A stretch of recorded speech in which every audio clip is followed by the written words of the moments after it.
Our handmade ceptometers allow us to continuously measure the transmission of light through plant canopies.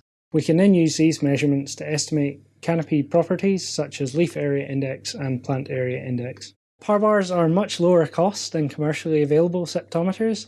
This allows us to produce them in large numbers and deploy them in the field for extended periods of time.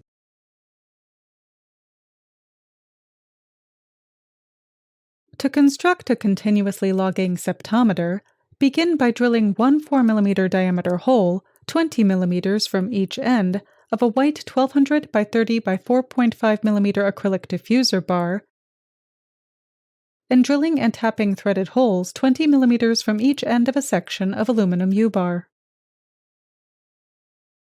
Then drill and tap threaded holes into the base of the aluminum U-bar to suit the mounting hardware.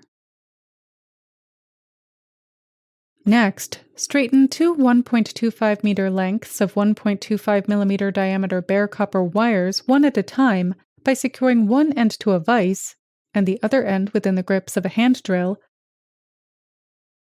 and turning on the drill at low speed.